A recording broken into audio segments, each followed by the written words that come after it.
अल्हम्दुलिल्लाहि रब्बिल आलमीन वस्सलातु वस्सलामु अला खातमिन नबिय्यीन अम्मा बअद फ़अऊज़ु बिल्लाहि मिनश शैतानिर रजीम बिस्मिल्लाहिर रहमानिर रहीम अस्सलातु वस्सलामु अलैका या रसूलल्लाह व अला आलिका व अस्हाबिका या हबीबल्लाह अस्सलातु वस्सलामु अलैका या नबियल्लाह व अला आलिका व अस्हाबिका या नूरल्लाह।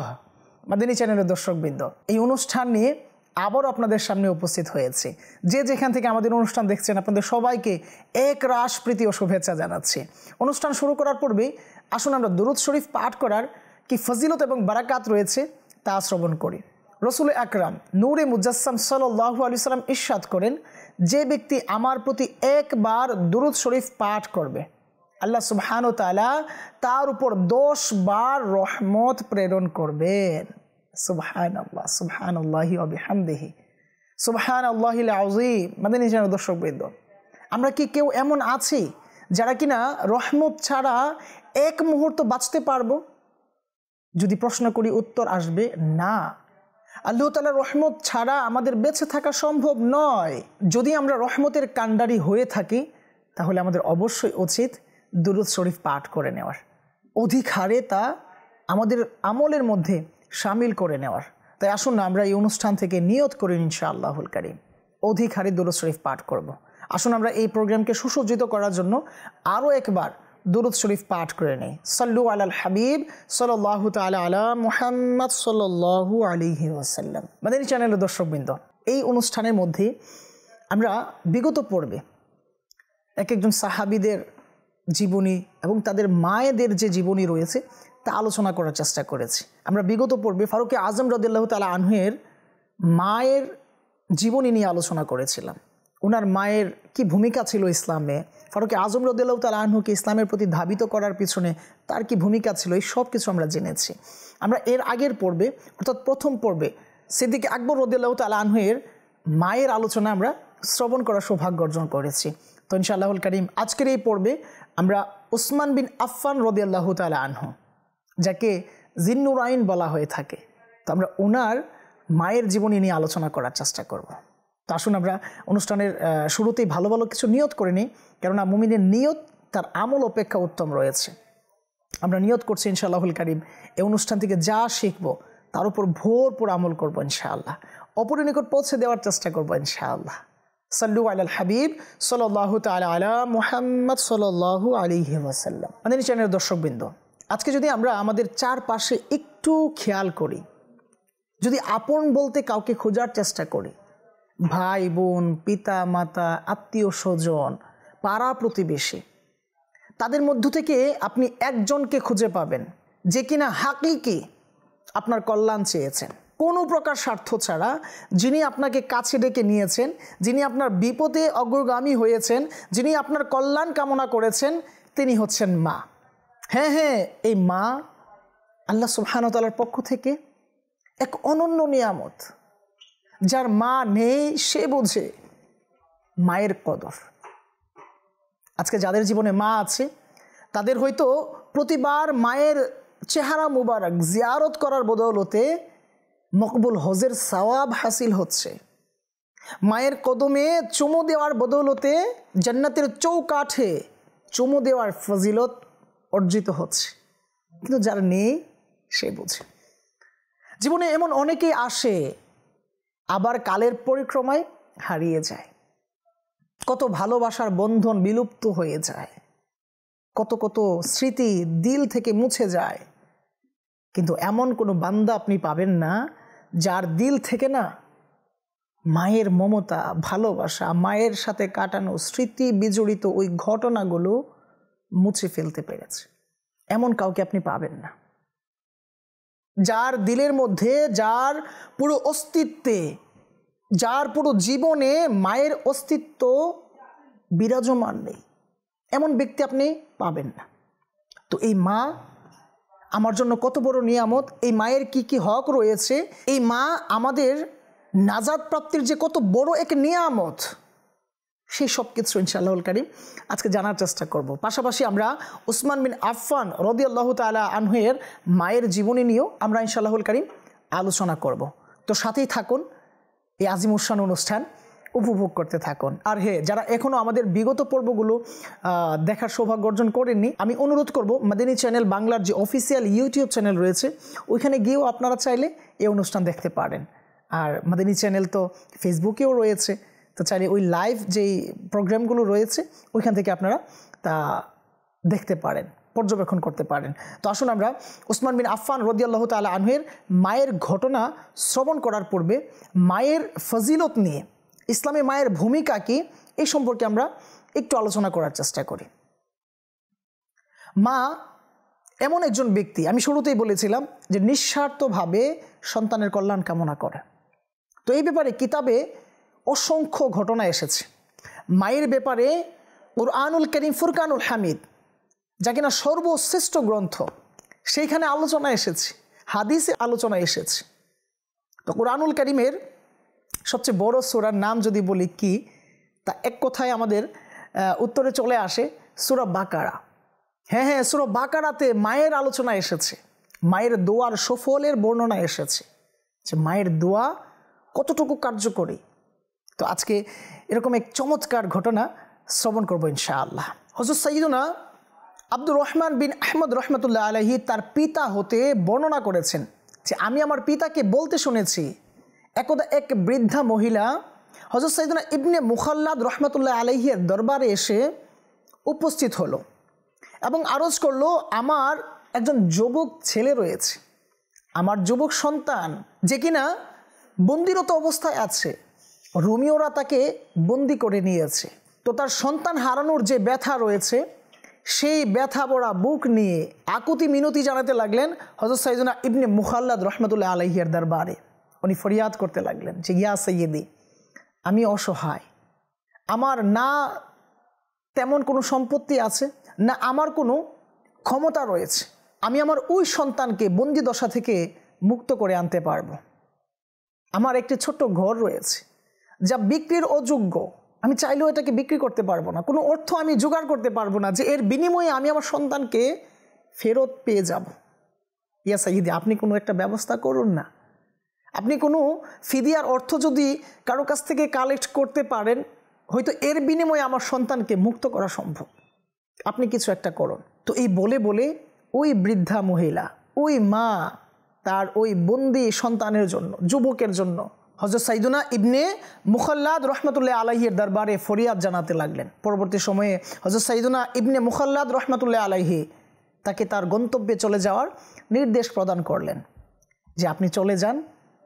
আপনি বাস ওনাকে আশ্বস্ত করা হলো যে আপনি আপনার গন্তব্যে চলে যান, আমি দেখি কিছু একটা করতে পারি কিনা। পরবর্তী সময়ে উনি রহমতুল্লাহ আলাইহি আল্লাহ তাআলার এক বুজুর্গ ছিলেন, আল্লাহ তাআলার নেককার বান্দা ছিলেন, আল্লাহ তাআলার ওলি ছিলেন। উনি আল্লাহ তাআলার দরবারে মাথাকে নত করে ফরিয়াদ করতে লাগলেন, কিছু একটা পাঠ করতে লাগলেন। কিছুক্ষণ পর সেই বৃদ্ধা মহিলা তার ওই যুবক সন্তান যে কিনা বন্দিরত অবস্থায় ছিল, তাকে নিয়ে ইবনে মুখাল্লাদ রহমতুল্লাহ আলাইহির দরবারে উপস্থিত হন। অবাক করে দেওয়ার মতো এক বিষয়, যে সন্তানের জন্য কিছুক্ষণ পূর্বে দোয়া করা হয়েছিল, ফরিয়াদ জানানো হয়েছিল, সে সন্তান এত দ্রুত কিভাবে ফেরত চলে আসলো? সে তো বন্দিরত অবস্থায় ছিল। তো পরবর্তী সময়ে ওই বৃদ্ধা মহিলা ইবনে মুখাল্লাদ রহমতুল্লাহ আলাইহিকে তার বন্দি দশা থেকে মুক্ত হওয়ার যে ঘটনা ছিল তা বর্ণনা করার জন্য বলতে লাগলেন। ওই বৃদ্ধা মহিলা এভাবে ইবনে মুখাল্লাদ রহমতুল্লাহ আলাইহির কৃতজ্ঞতা আদায় করতে লাগলেন যে আল্লাহ তাআলার দরবারে উনি অনেক দোয়া দিচ্ছেন, উনি অনেক দোয়া করছেন ইবনে মুখাল্লাদ রহমতুল্লাহ আলাইহির জন্য, যে আল্লাহ সুবহানাহু ওয়া তাআলা আপনার কল্যাণ করুক, আল্লাহ সুবহানাহু ওয়া তাআলা আপনার প্রতি রাজি হয়ে যাক, ইত্যাদি ইত্যাদি দোয়া দিচ্ছেন। কেন? যে ইবনে মুখাল্লাদ রহমতুল্লাহ আলাইহি তার সাহায্য করেছেন, তার জন্য দোয়া করেছেন, হ্যাঁ, তার সন্তানকে ফিরিয়ে আনার জন্য একটু হলেও প্রচেষ্টা করেছেন। পরবর্তী সময়ে ওই বৃদ্ধা মহিলা ইবনে মুখাল্লাদ রহমতুল্লাহ আলাইহিকে বলতে লাগলেন যে আমার সন্তান তার সফরনামা আপনাকে শোনাবে, অর্থাৎ সে কিভাবে এই পথ পাড়ি দিয়েছে, কিভাবে সে বন্দি দশা থেকে মুক্ত হয়েছেন, এসব কিছু আপনি আপনার মুবারক কান দিয়ে শ্রবণ করুন। তো পরবর্তী সময়ে ওই যুবক বলতে লাগলো যে আমি বন্দীদের একটি দলের সাথে রোমের বাদশাহের অধীনে বন্দী ছিলাম, তার অধীনে অনেক বাগান ছিল, ওই বাগানগুলোতে আমরা যারা বন্দী ছিলাম আমাদেরকে কাজে লাগানো হতো, বিভিন্ন ধরনের কাজ করানো হতো আমাদেরকে দিয়ে। তো তো একদা ওই বন্দীদের সাথে সাথে আমরা কাজ করতে থাকলাম। যখন কাজ শেষ হয়ে যায় সন্ধ্যার দিকে আমাদেরকে আবার পূর্বের নেই ওই বন্দিখানায় পাঠানো হতো। তো আমিও বন্দিখানার উদ্দেশ্যে রওনা দিয়েছি, কিন্তু প্রতিমধ্যে আমার শরীরে যে লোহার শিকল ছিল, হাত পায়ে লোহার শিকল দ্বারা বন্দি করা হতো তখনকার যুগের যারা বন্দি থাকতো, তো আমার ওই হাত পায়ের যে শিকল ছিল, শক্ত শিকল, অটোমেটিক্যালি আপনি খুলে গেল। তখন ওই জায়গায় যিনি দায়িত্বশীল ছিল সে বলতে লাগলো যে তোমার এই অবস্থা কিভাবে হলো, তুমি কিভাবে এই মোটা শিকল, এত শক্ত শিকল খুলে ফেললে। আমাকে দোষারোপ করতে লাগলো। সে বলতে লাগলো, ওই যে যুবক যে বন্দী ছিল সেইভাবে বলতে লাগলো যে আমাকে বলা হলো যে আমি এটা কিভাবে খুললাম। পরবর্তী সময়ে আমি বলতে লাগলাম যে না, আমি তো এটা খুলিনি। পরবর্তী সময়ে যে দায়িত্বশীল ছিল ওই ব্যক্তি তাকে কামারের কাছে নিয়ে যায়। কামারকে আবার আদেশ দেওয়া হয় যেন তার ওই শিকল আরও মজবুত করে বেঁধে দেওয়া হয়। পরবর্তী সময়ে কামার আবারও তার শিকলকে তার শরীরের সাথে, হাত পায়ের সাথে বেঁধে দেয়, শক্ত করে বেঁধে দেয়। পরবর্তী সময়ে আবার ওই শিকল খুলে যায়। এক অবাক করা ঘটনা। তখন আসলে সবাই অবাক হয়েছিলেন যে ঘটনা কি, তার পায়ে হাতে শিকল বাঁধা হচ্ছে অথচ তা খুলে যাচ্ছে, কারণ কি? একটু বিধ্বস্ত হয়ে গেল সবাই। পরবর্তী সময়ে তাদের ধর্মের অমুসলিমদের যারা রাহিব আর কি, যারা অমুসলিমদের ধর্মীয় বিষয়ের উপর জ্ঞান রাখে, তাদেরকে এই বিষয়ে অবগত করা হলো, তাদেরকে আনা হলো যে এর কারণ কি, আমরা তো তার হাতে পায়ে, অর্থাৎ তাকে বন্দি রাখতে পারছি না, ওই শিকল তো তাকে বন্দি রাখতে পারেনি, ওই শিকল অটোমেটিক্যালি তার কাছ থেকে ছুটে যাচ্ছে, এর কারণ কি? পরবর্তী সময়ে ওই রাহিবগণ বলতে লাগলো যে তোমার কি মা জীবিত আছে? সেই যুবক, বন্দি যুবক বলতে লাগলো হ্যাঁ, আমার মা জীবিত আছে। তখন তারা খুব চমৎকারভাবে বলে যে তোমার মায়ের ফরিয়াদ আল্লাহ তাআলার দরবারে কবুল হয়ে গিয়েছে, যার বদলতে তোমাকে বন্দি রাখার মতো কোনো শিকলই পয়দা হয়নি, যে শিকল তোমাকে বন্দি করে রাখবে। কোনো কারাগারই দুনিয়ার বুকে নেই যে কারাগার তোমাকে আটকে রাখবে। আল্লাহ তাআলা তোমার মায়ের দোয়া কবুল করে নিয়েছে, তাই তোমাকে আল্লাহ তাআলা মুক্ত করে দিয়েছে। তো আমরা কিভাবে তোমাকে আটকে রাখতে পারি? যাও যাও যাও, তুমি তোমার গন্তব্যের দিকে ফিরে যাও। পরবর্তী সময়ে তাকে মুসলমানদের ভূখণ্ডের দিকে ধাবিত করা হলো। আর এইভাবে সেই যুবক যে বন্দী ছিল সে মুক্ত হয়ে তার মায়ের কাছে চলে আসলো। আর মা, আল্লাহু আকবার, কত কৃতজ্ঞবান এক ব্যক্তি ছিলেন যে মহান ওলি কামিলের দরবারে এসেছিলেন। সেই মহান ওলি কামিলের দরবারে তার সন্তানকে নিয়ে আসে বারকাতান দোয়ার জন্য। তো প্রিয় মাদানী চ্যানেলের দর্শকবৃন্দ, আমরা তো ঘটনা শ্রবণ করলাম, বাস্তব ঘটনা শ্রবণ তো করলাম, কিন্তু কতটুকু উপলব্ধি করলাম যে মায়ের দোয়া কতটুকু পরিবর্তন এনে দিতে পারে আমার আপনার জীবনকে। মায়ের দোয়া আমাকে আপনাকে কোথায় নিয়ে যেতে পারে। আজকে আমি আপনি যেই অবস্থানে আছি না কেন, আমার আপনার যে অবস্থানে আমি আপনি পৌঁছে গিয়েছি না কেন, আপনি যদি সত্যি করে হাকিকি একটু পরিকল্পনা করেন, ভাবার চেষ্টা করেন, তাহলে আপনি অবশ্যই এর পেছনে আপনার মায়ের দোয়ার সুফল খুঁজে পেয়ে যাবেন। হ্যাঁ হ্যাঁ মাদানী চ্যানেল দর্শকবৃন্দ, আমার আপনার এতটুকু পথ চলার পিছনের মূল কারিগর ছিল আমার আপনার মায়ের দোয়া। আমার আপনার মা আমার আপনার জন্য অবশ্যই অবশ্যই কল্যাণ কামনা করেছেন। আর তাদের প্রতি তো ধিক্কার, মাআযাল্লাহ, যারা এই মাদের কদর জানে না, মায়ের হকের ব্যাপারে অনবগত, মায়ের হকের ব্যাপারে উদাসীন, তাদের প্রতি ধিক্কার। আজকে তারা হয়তো নাজেহাল পরিস্থিতিতে থেকে মাআযাল্লাহ উল্টো সিধা বলা বলি করছে। কিন্তু তাদের ভাবা উচিত যে তাদের এই খারাপ পরিস্থিতিতে আসার পিছনে এটা তো নয় যে মায়ের সাথে বেয়াদবি হয়েছিল, মায়ের হককে খর্ব করা হয়েছিল, আল্লাহ না করুক। তো আজকে ইনশাআল্লাহুল কারীম জানবো সাহাবায়ে কেরাম আলাইহিমুর রিদওয়ানগণ, যারা কিনা সর্বশ্রেষ্ঠ উম্মত ছিলেন, আল্লাহ রাসূল সাল্লাল্লাহু আলাইহি ওয়াসাল্লামের দিদার পেয়েছেন, তারা কিভাবে মায়েদের সাথে চলেছেন, কিভাবে মায়েদের সাথে সুসম্পর্ক বজায় রেখেছেন, তাদের মারা কেমন ছিলেন, তাদের মায়েদের মুবারক জীবনী কেমন ছিল, জানবো ইনশাআল্লাহুল কারীম। সাথে থাকুন আর ওই চমৎকার ঘটনাগুলো শুনতে থাকুন। সাল্লু আলাল হাবিব সাল্লাল্লাহু তাআলা আলা মুহাম্মদ সাল্লাল্লাহু আলাইহি ওয়াসাল্লাম। আজকে আমরা উসমান বিন আফফান রাদিয়াল্লাহু তাআলা আনহু-এর মায়ের জীবনে নিয়ে আলোচনা করব।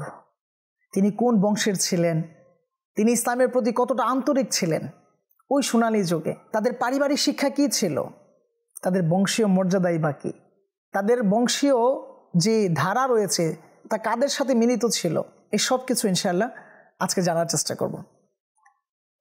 হযরত সাইয়্যিদুনা উসমান বিন আফফান রাদিয়াল্লাহু তাআলা আনহু-এর মায়ের নাম আরওয়া রাদিয়াল্লাহু তাআলা আনহা। তিনি বনু আব্দি শামস এর বংশোদ্ভূত ছিলেন। ওনার যে বংশীয় ধারা তা হচ্ছে আরওয়া বিনতে কুরাইজ বিন রবিয়াহ বিন হাবিব বিন আব্দি শামস বিন আব্দি মান্নাফ বিন কুসাই। হযরত আরওয়া রাদিয়াল্লাহু তাআলা আনহা-এর মায়ের নাম ছিল উম্মে হাকিম আল বাদিয়া বিনতে আব্দুল মুত্তালিব, যিনি প্রিয় নবী সাল্লাল্লাহু আলাইহি সাল্লাম এর আপন ফুপু ছিলেন। এই দিক থেকে তিনি অর্থাৎ হযরত সাইয়্যিদুনা আরওয়া রাদিয়াল্লাহু তাআলা আনহা হুজুর সাল্লাল্লাহু আলাইহি সাল্লাম এর ফুফাতো বোন ছিলেন। হযরত আরওয়া রাদিয়াল্লাহু তাআলা আনহা-এর বিয়ে আফফান বিন আবিল আসের সঙ্গে হয়। তার ওরসে মূলত জন্মগ্রহণ করেন হযরত সাইয়্যিদুনা যুন্নুরাইন উসমান গনি রাদিয়াল্লাহু তাআলা আনহু। জি হ্যাঁ, উসমান গনি রাদিয়াল্লাহু তাআলা আনহু। কি মুবারক চরিত্র ছিল, কি মুবারক মনীষী ছিল, কি মহান মনীষী ছিলেন উসমান গনি রাদিয়াল্লাহু তাআলা আনহু। জানবো ইনশাআল্লাহুল কারীম। আগে আমরা তার মায়ের মুবারক জিন্দেগি নিয়ে একটু আলোচনা করার চেষ্টা করি। তার অর্থাৎ হযরত আরওয়া রাদিয়াল্লাহু তাআলা আনহা-এর একজন কন্যা সন্তানও ছিলেন, আমেনা। আফফান বিন আবিল আসের মৃত্যুর পর উকবা বিন আবি মুইতের সঙ্গে হযরত আরওয়া রাদিয়াল্লাহু তাআলা আনহা-এর দ্বিতীয় বিয়ে হয়। তার ওরসে উম্মে কুলসুম রাদিয়াল্লাহু তাআলা আনহা জন্মগ্রহণ করেন, যিনি প্রখ্যাত সাহাবিয়া ছিলেন। উম্মে কুলসুম রাদিয়াল্লাহু তাআলা আনহা, ওনারও ইতিহাসে অনেক শানদার ঘটনা এসেছে, অবদান এসেছে, ইসলামে ওনার চমৎকার চমৎকার অবদান রয়েছে। উকবা বিন আবি মুইত অন্যতম একজন তৎকালীন ব্যক্তি ছিল, ওই সময়কার এক প্রখ্যাত ব্যক্তি ছিল। হযরত মুহাম্মদ মুস্তাফা সাল্লাল্লাহু আলাইহি সাল্লাম যখন হকের দাওয়াত, ইসলামের দাওয়াত দিতে লাগলেন, তখন সরাসরি আবু মুয়াইদ বাধা দিতে লাগলো। কেমন যেন একজন অপরজনের চরম শত্রুতে পরিণত হয়ে গেল। অপরদিকে হযরত সাইয়্যিদুনা আরওয়া বিন কুরাইজ রাদিয়াল্লাহু তাআলা আনহা অনেক মার্জিত ছিলেন, কোমল ছিলেন, ইসলামের প্রতি তার ওই সময় সুধারণা ছিল, ইসলামের প্রতি অনেক আন্তরিক ছিলেন, তখনও দিলের মধ্যে ভালোবাসা ছিল ইসলামের জন্য। আর এর সুফলই তো মূলত উসমান বিন আফফান রাদিয়াল্লাহু তাআলা আনহু, এর সুফলই তো হযরত সাইয়্যিদুনা উম্মে কুলসুম রাদিয়াল্লাহু তাআলা আনহা। যখন একদিকে এই পরিস্থিতি যে তার স্বামী উকবা বিন আবি মুইত রহমতে দু আলম সাল্লাল্লাহু আলাইহি সাল্লামের ঘোর বিরোধিতা করতে লাগলো, আর অপরদিকে আল্লাহ তাআলা তার ঘরেই তার সহধর্মিনীকে এমনভাবে কবুল করলেন যে তার দিলে ইসলামের মায়া, ইসলামের ভালোবাসা জাগ্রত করতে লাগলেন, ইসলামের প্রতি তার দরদকে বৃদ্ধি করতে লাগলেন। আর তিনি রাদিয়াল্লাহু তাআলা আনহা অর্থাৎ হযরত সাইয়্যিদুনা উসমান গনি রাদিয়াল্লাহু তাআলা আনহু-এর মাতা আরওয়া রাদিয়াল্লাহু তাআলা আনহা-এর দিলে ইসলামকে প্রবেশ করিয়ে দিলেন, আর তিনি রাদিয়াল্লাহু তাআলা আনহা মুসলমান হয়ে গেলেন, ইসলামের অমীয় সুধা পান করে নিলেন, আর হিজরতের পূর্বেই ইসলাম ধর্ম গ্রহণ করে নিলেন। আল্লামা ইবনে সাদ রাদিয়াল্লাহু তাআলা আনহু বর্ণনা করেছেন, আরওয়া রাদিয়াল্লাহু তাআলা আনহা শুধু একাই ইসলাম গ্রহণ করেননি, সাথে নিজের কন্যা উম্মে কুলসুম রাদিয়াল্লাহু তাআলা আনহাকেও ইসলামের অমীয় সুধা পান করাতে সাহায্য করেন। পরবর্তী সময়ে তিনি রাসূল আকরাম সাল্লাল্লাহু আলাইহি সাল্লাম এর বায়াত গ্রহণ করেন এবং স্থায়ীভাবে মদিনার আদিবাসী হয়ে যান। স্বীয় পুত্র হযরত সাইয়্যিদুনা উসমান বিন আফফান রাদিয়াল্লাহু তাআলা আনহু-এর যুগেই উনি কি ওনার যে খেলাফতের যুগ ছিল, সোনালী যুগ ছিল, নিজের পুত্র সন্তানের ওই খেলাফতের সোনালী যুগে হযরত সাইয়্যিদুনা আরওয়া রাদিয়াল্লাহু তাআলা আনহা ওফাত লাভ করেন। কেমন ছিলেন ওই সকল রমণী, কত দুঃখ কষ্ট যন্ত্রণা সহ্য করেছেন, কত বাধা উপেক্ষা করেছেন, আর কত সুন্দরভাবে নিজেদের জীবনে ইসলামের বীজ বপন করেছেন। শুধু নিজে নয়, তার সন্তানদেরকেও ইসলামের অমীয় সুধা পান করিয়েছেন। আজকে আমরা তো আলহামদুলিল্লাহ নিজে মুসলমান, নিজের মা মুসলমান, বাবা মুসলমান, ভাই বোন মুসলমান। আলহামদুলিল্লাহ, আল্লাহ তাআলার অনেক বড় দয়া। নিঃসন্দেহে রহমতে আলম সাল্লাল্লাহু আলাইহি সাল্লাম এর অনেক বড় এহসান যে আমরা এত সুন্দর পরিবেশ পেয়েছি। অপরদিকে তারা কত কষ্টে নিজেদের জীবনে ইসলামকে প্রবেশ করিয়েছেন, ইসলামের প্রতি নিজেদেরকে ধাবিত করেছেন। আলহামদুলিল্লাহ, আলহামদুলিল্লাহ, তাদের প্রতি তো জান করবেন আমাদের। কত সুন্দর দীক্ষা ছিল, শিক্ষা ছিল ওই সকল পরিবারে। আল্লাহু আকবার। তো আমাদের অনেক কিছু শেখার আছে, বোঝার আছে। আজকে আমরা কিছু ক্লান্তি লগ্নে আমরা অনেক বাজে ডিসিশন নিয়ে নেই, মাআযাল্লাহ, অনেক বাজে কিছু বলে ফেলি। বিপদ আপদ আসলে আমরা কত কিছু মাআযাল্লাহ বলে ফেলি। তো এর চাইতে কত কঠিন যুগ ওনারা পার করেছে। আমরা তো মাশাআল্লাহ অনেক ভালো আছি, আলহামদুলিল্লাহ। তারপরও আমরা দিন ইসলাম থেকে মাআযাল্লাহ কত দূরে চলে এসেছি, কত দূরে চলে যাচ্ছি। ইসলামের শিক্ষা থেকে আমরা আমাদের পরিবার পরিজনদেরকে কত দূরে রেখেছি, সন্তানদেরকে কত দূরে রেখেছি, যার বদলতে, যার নাতিজা হচ্ছে আজকে আমার সন্তান আমার কথা শুনে না, আমার দেখানো পথে চলে না। আমার সুসময়ে যদিও বা সে পাশে থাকে, কিন্তু দুঃসময়ে আমার পাশে থাকতে চায় না। আমার বার্ধক্যকালে সে আমার খোঁজখবর নিতে চায় না। এর কারণ একটাই, আপনি তার দিলে ইসলামকে প্রবেশ করাতে পারেননি।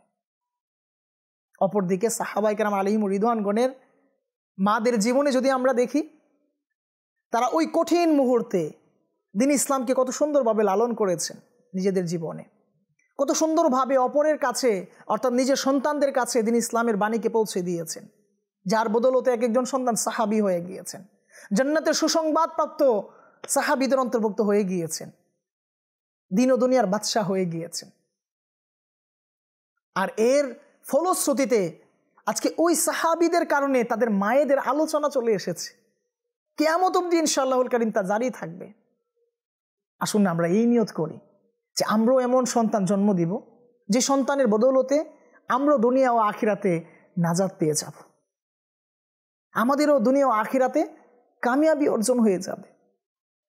যদি আমরা এমনটা চাই, তবে আমাদের অবশ্যই উচিত সন্তানকে ওই শিক্ষা দেওয়া যে শিক্ষা রাসূল আকরাম সাল্লাল্লাহু আলাইহি ওয়াসাল্লাম শিখিয়েছেন, সাহাবায়ে কেরাম আলাইহিমুর রিদওয়ানগণ শিখিয়েছেন। এর জন্য আলহামদুলিল্লাহ দাওয়াত ইসলামী, এর জন্য মাদানী চ্যানেল, হ্যাঁ মাদানী চ্যানেলের আপনি যদি প্রোগ্রামগুলো দেখতে থাকেন, আপনার সন্তানকে যদি দেখাতে থাকেন, ইনশাআল্লাহুল কারীম, ইনশাআল্লাহুল কারীম আপনি অসংখ্য অসংখ্য ঘটনা হয়তো শুনেছেন যে সন্তান কথা শুনতো না, সেই সন্তান মাদানী চ্যানেল দেখার বদলতে, দাওয়াত ইসলামের মাদানী মহলে আসার বদলতে, ওই পরিবেশে থাকার বদলতে সে মায়ের কদমে চুমু দেওয়ার সৌভাগ্য অর্জন করেছে, মায়ের হককে বোঝার চেষ্টা করেছে, মায়ের সাথে মাথাকে নত করে কথা বলার শিক্ষা অর্জন করতে পেরেছে। আপনি অনেক শুনেছেন হয়তো, কাজে তো লাগানোর চেষ্টা করুন, আপনার সন্তানকে তো একটা পরিবেশ দেওয়ার চেষ্টা করুন। আলহামদুলিল্লাহ দাওয়াত ইসলামী এই পরিবেশ দিয়েছে, 3 দিনের মাদানী কাফেলা, বিভিন্ন কোর্সেস তো আছে আলহামদুলিল্লাহ। আপনি আপনার সন্তানকে চাইলে দাওয়াত ইসলামী মাদানী মহলে সম্পৃক্ত করাতে পারেন। সাপ্তাহিক সুন্নতে পড়া ইজতিমা, যেটা বৃহস্পতিবার দিবাগত রাত হয়ে থাকে, সেখানে আপনি আপনার সন্তানকে পাঠাতে পারেন। মাদানী কাফেলা তো রয়েছে। আল্লাহ সুবহানাহু ওয়া তাআলা আমাদের সকলের এই প্রচেষ্টাকে কবুল করুক। আসুন আমরা শেষের দিকে ওসমান গনি রাদিয়াল্লাহু তাআলা আনহু কে ছিলেন এই ব্যাপারে আমরা একটু জানার চেষ্টা করি। ওসমান গনি রাদিয়াল্লাহু তাআলা আনহু ইসলামের 3য় খলিফা ছিলেন। ইসলামে ওনার অবদান অনস্বীকার্য। এখন পর্যন্ত ওসমান গনি রাদিয়াল্লাহু তাআলা আনহুর অবদান বিরাজমান। ইসলামে উনি এত এত অবদান রেখে গিয়েছেন, এখনো পর্যন্ত তা বিরাজমান। আলহামদুলিল্লাহ, কেমন ব্যক্তি ছিলেন তা বলে শেষ করা যাবে না। এই বিষয়ে আলাদা প্রোগ্রাম রয়েছে মাদানী চ্যানেলে, জাস্ট আমরা একটু জানার চেষ্টা করব ওনার পরিচয়টা নিয়ে। আমিরুল মুমিনিন হযরত সাইয়েদনা ওসমান গনি রাদিয়াল্লাহু তাআলা আনহুর নাম মুবারক ওসমান এবং উপনাম হলো আবু ওমর। আমিরুল মুমিনিন জুন্নুরাইন অর্থাৎ 2 নূরের অধিকারী, কামিলুল হায়া ওয়াল ঈমান অর্থাৎ লজ্জ ইমানের পরিপূর্ণ জামিউল কুরআন অর্থাৎ কোরআনের সংকলনকারী সৈয়দুল আসকিয়া অর্থাৎ দানশীলদের সরদার উসমানে বাহায়া ইত্যাদি তার প্রসিদ্ধ উপাধি। কিন্তু তার সকল উপাধির মধ্যে যুন্নুরাইন অর্থাৎ 2 নূরের অধিকারী এটা সবচেয়ে বেশি প্রসিদ্ধ। এই উপাধি উনি কীভাবে পেয়েছেন তাও যদি আমরা জানার চেষ্টা করি, উনি রাদিয়াল্লাহু তাআলা আনহু একের পর এক 2 জন শাহজাদি রসুল আকরাম নূরে মুজাসসাম সাল্লাল্লাহু আলাইহি সাল্লাম এর 2 জন শাহজাদিকে বিবাহের বন্ধনে আবদ্ধ হওয়ার ফলে আল্লাহ রসুল সাল্লাল্লাহু আলাইহি সাল্লামের 2 জন শাহজাদিকে আল্লাহ নবী সাল্লাল্লাহু আলাইহি সাল্লাম তার সাথে বিবাহের বন্ধনে আবদ্ধ করার ফলে তার নামের পাশে এই জিন্নুরাইন অর্থাৎ 2 নূরের অধিকারী এই উপাধি চলে আসে। তো ইসলামে ওনার এত অবদান ছিল যে তিনি রাদিয়াল্লাহু তাআলা আনহু খলিফায়ে রাশিদিনের মধ্যে তৃতীয় এবং আমিরুল মুমিনিন হযরত সাইয়েদনা সিদ্দিক আকবর রাদিয়াল্লাহু তাআলা আনহুর প্রচেষ্টার ফলে তিনি ইসলাম ধর্মে ধাবিত হন। আর তিনি হচ্ছেন 4র্থতম ব্যক্তি যিনি কিনা ইসলামের মধ্যে প্রবেশ করেন। এই জন্য তিনি নিজেই বলেন, আমি ইসলাম কবুলকারী 4 জনের মধ্যে 4র্থ।